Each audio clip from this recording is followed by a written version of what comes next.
अस्सलामुअलैकुम। Welcome to इनाम science factory. आज हम रिलेटिव एटॉमिक मास के बारे में पढ़ेंगे। रिलेटिव एटॉमिक मास क्या चीज़ है? सबसे पहले रिलेटिव क्या चीज़ है? रिलेटिव का मतलब है एज कंपेयर टू।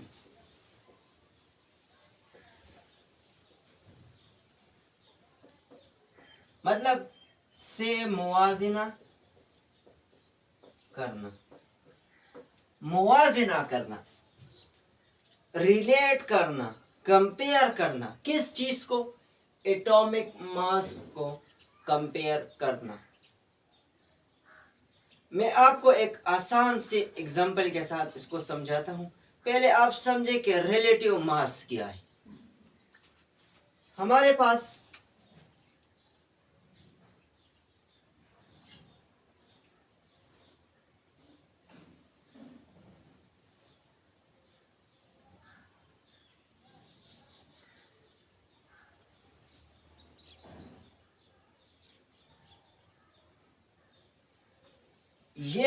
पास एक तराजू है और इस तराजू के इस तरफ हमने 1 किलोग्राम का स्टोन रखा या 1 ग्राम स्टोन हमने यहां रख दी, और यहां पर इस तराजू के इस तरफ हमने 1 किलोग्राम आम मैंगो उसको रख दिया। तो जब हमने आम यहां रख दिया तो हमने देखा कि तराजू के पल्ले जो है वो दोनों बराबर हो गए।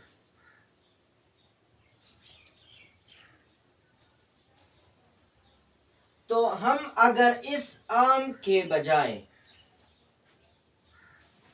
इस तराजू के इस तरफ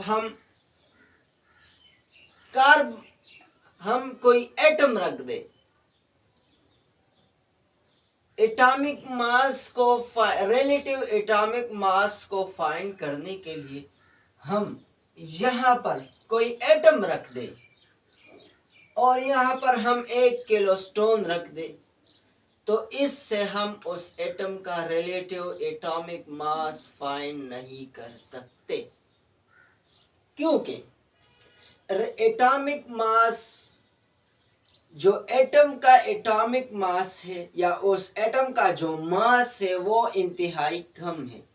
इस वजह से हम इस यूनिट से, इस किलोग्राम के यूनिट से हम उस एटम का मास फाइंड नहीं कर सकते।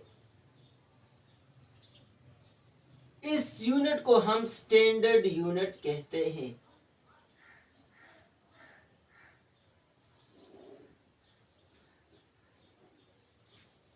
तो बेटा इसके लिए हम क्या करेंगे? हम ऐसा करेंगे कि हम इस तरह एक तराजू लेंगे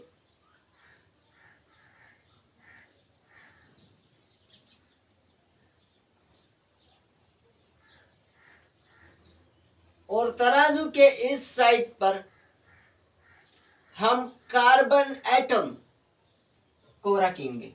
किस चीज को रखेंगे? कार्बन एटम को।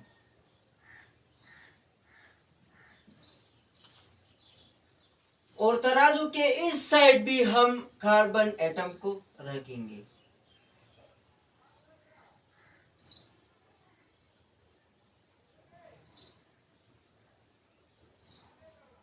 हमने कार्बन के एटम को यहां रख दिया और यहां पर जो हमने कार्बन एटम रखा है उसको हमने छोटे छोटे यूनिट्स में कन्वर्ट किया, 12 यूनिट्स में उनको कन्वर्ट किया।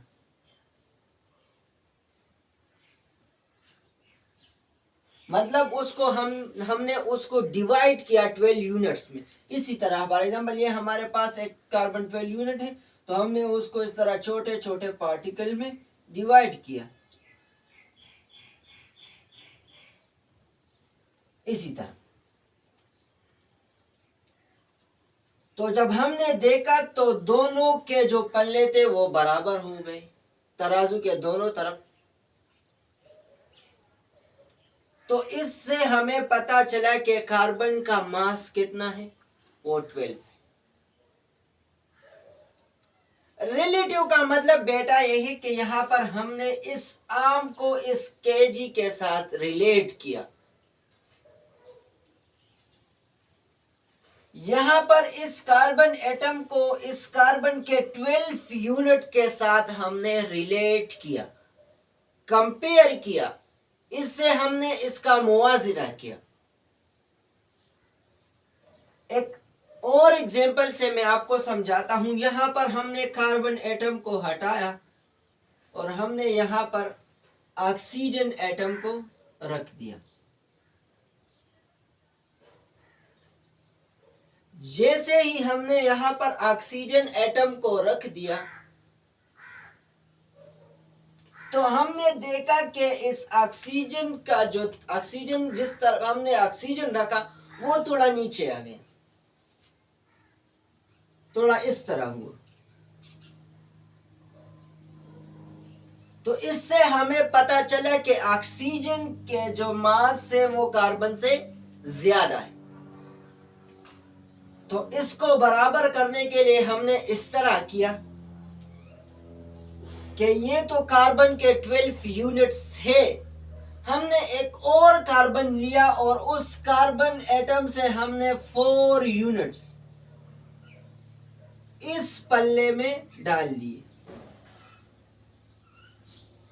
तो जब हमने कार्बन के 12 यूनिट्स के साथ हमने 4 यूनिट्स कार्बन के 12 यूनिट्स को और इस तराजू में डाला तो हमने देखा कि कार्बन और ऑक्सीजन का जो दोनों का जो तराजू है वो बराबर हो गया। तो इसका मतलब ये है कि हमने इस ऑक्सीजन एटम का जो मास है वो कार्बन के साथ रिलेट किया कि कार्बन के कितने यूनिट्स ऑक्सीजन के मास के बराबर है। तो हमने देखा कि mass of oxygen is equal to 16 units of carbon. Carbon के 16 जो यूनिट्स है, 16 जो यूनिट्स है, उसका जो मास है वो ऑक्सीजन के मास के बराबर है। हम एक और एग्जांपल लेते हैं। फॉर एग्जांपल हमने यहां पर सोडियम को रख दिया तो हमने फिर देखा कि ये जो तराजू है इसका जो पल्ला है वो और नीचे हो गया। इसका मतलब ये है कि हमने जो सोडियम जो एटम रखा है उसका जो मास है वो ज्यादा है कार्बन के 16 यूनिट से। तो फिर हमने वही स्टेप दोहराया। हमने फिर से इस कार्बन यूनिट के 7 यूनिट्स 1 2 3 4 5 6 7 यूनिट्स यहां से उठाए और हमने इस यहां पर रख दिए।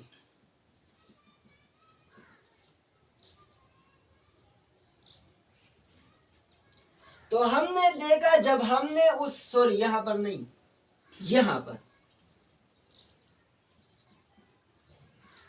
हमने यहां पर रख दी तो हमने देखा कि तराजू के दोनों जो तरफ है वो बराबर हो गए। तो इसी सोडियम एटम को हमने कार्बन एटम के 23 यूनिट्स के साथ रिलेट किया। इससे हमें पता चला कि सोडियम का जो एटॉमिक मास है वो 23 है।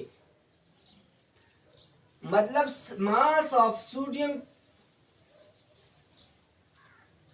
वो बराबर है 23 यूनिट्स ऑफ कार्बन के।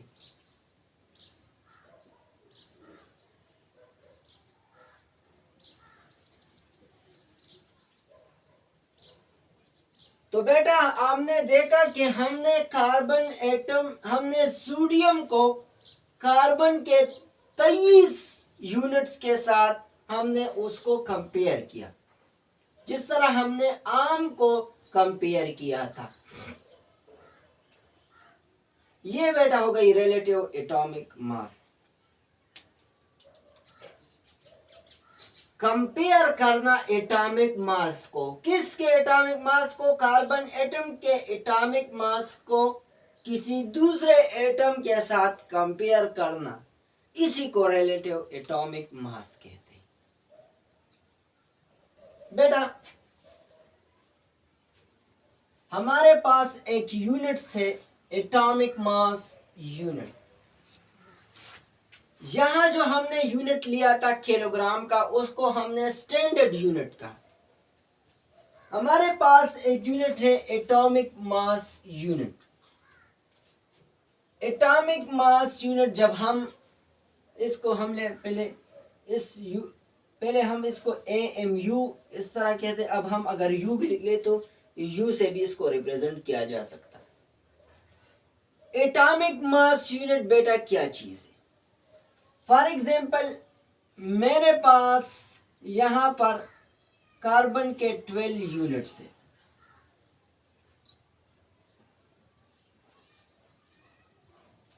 ये कार्बन के 12 यूनिट्स है, मतलब कार्बन का जो 12 एटॉमिक मास है, उसी के एटॉमिक मास को हमने 12 छोटे यूनिट्स में डिवाइड किया है।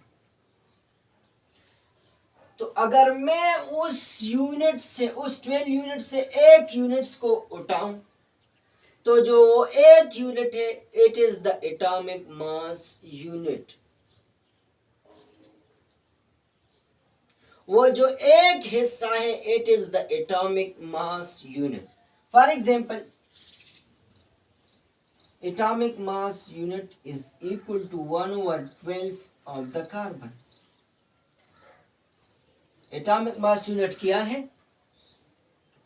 जो एक हिस्सा है कार्बन के 12 यूनिट का, जो एक हिस्सा है, इसको हम एटॉमिक मास यूनिट कहते हैं।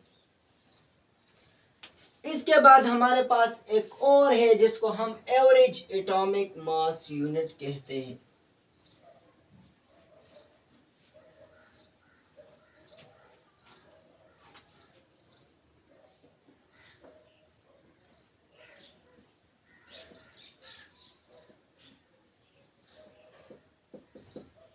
एवरेज एटॉमिक मास,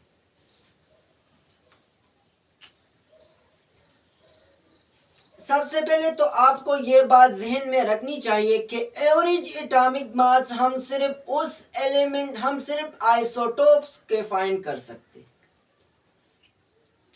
जो नेचुरली एग्जिस्ट करते। एवरेज एटॉमिक मास में आपको एग्जाम्पल से समझाता हूं। फॉर एग्जाम्पल हमारे पास है क्लोरीन। क्लोरीन एक आइसोटोप्स है, इसके दो आइसोटोप्स है, एक Cl35 है और एक है Cl37। अब हमने इस आइसोटोप्स का एवरेज एटॉमिक मास फाइंड करना है। किस तरह फाइंड करेंगे? इसका एक फार्मूला है। फार्मूला यह है कि average atomic mass is equal to atomic mass of first isotope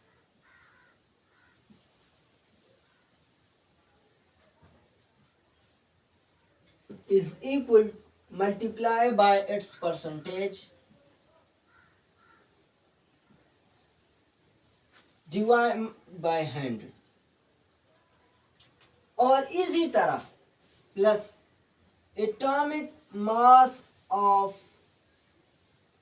second isotope multiply by it's percentage divide by 100। हमने एग्जाम्पल लिया है क्लोरीन के आइसोटोप्स का। तो क्लोरीन के हमारे साथ दो आइसोटोप है, इसी वजह से हमने दो आइसोटोप्स, इन दो आइसोटोप्स का एवरेज एटॉमिक मास फाइंड करना है। अगर हमारे पास किसी एलिमेंट के आइसोटोप्स 3 हैं तो फिर हमने तीनों के एवरेज को फाइंड करना होता है। तो हमारे पास क्लोरीन 35 का जो एटॉमिक मास है वो हमारे पास है 35।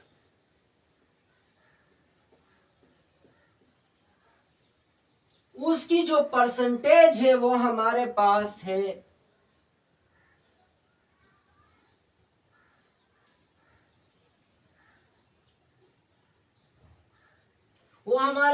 75%। नेचर में कितनी परसेंटेज है क्लोरीन के 35 आइसोटोप पे, मतलब कितना ज्यादा पाया जाता है। और अगर हम इसको 100 के साथ मल्टीप्लाई करें तो इससे जो वैल्यू आएगा, फॉर एग्जाम्पल इससे हमारे पास वैल्यू आया है वो है हमारे पास 45। फॉर एग्जाम्पल आप इसको कैलकुलेट करो, जो वैल्यू आएगी आपने वही लिखनी है। ये मैं आपको सिर्फ एग्जाम्पल देता हूं। इसके बाद हमारे पास जो दूसरा आइसोटोप है, atomic mass of second isotope, वो है 37।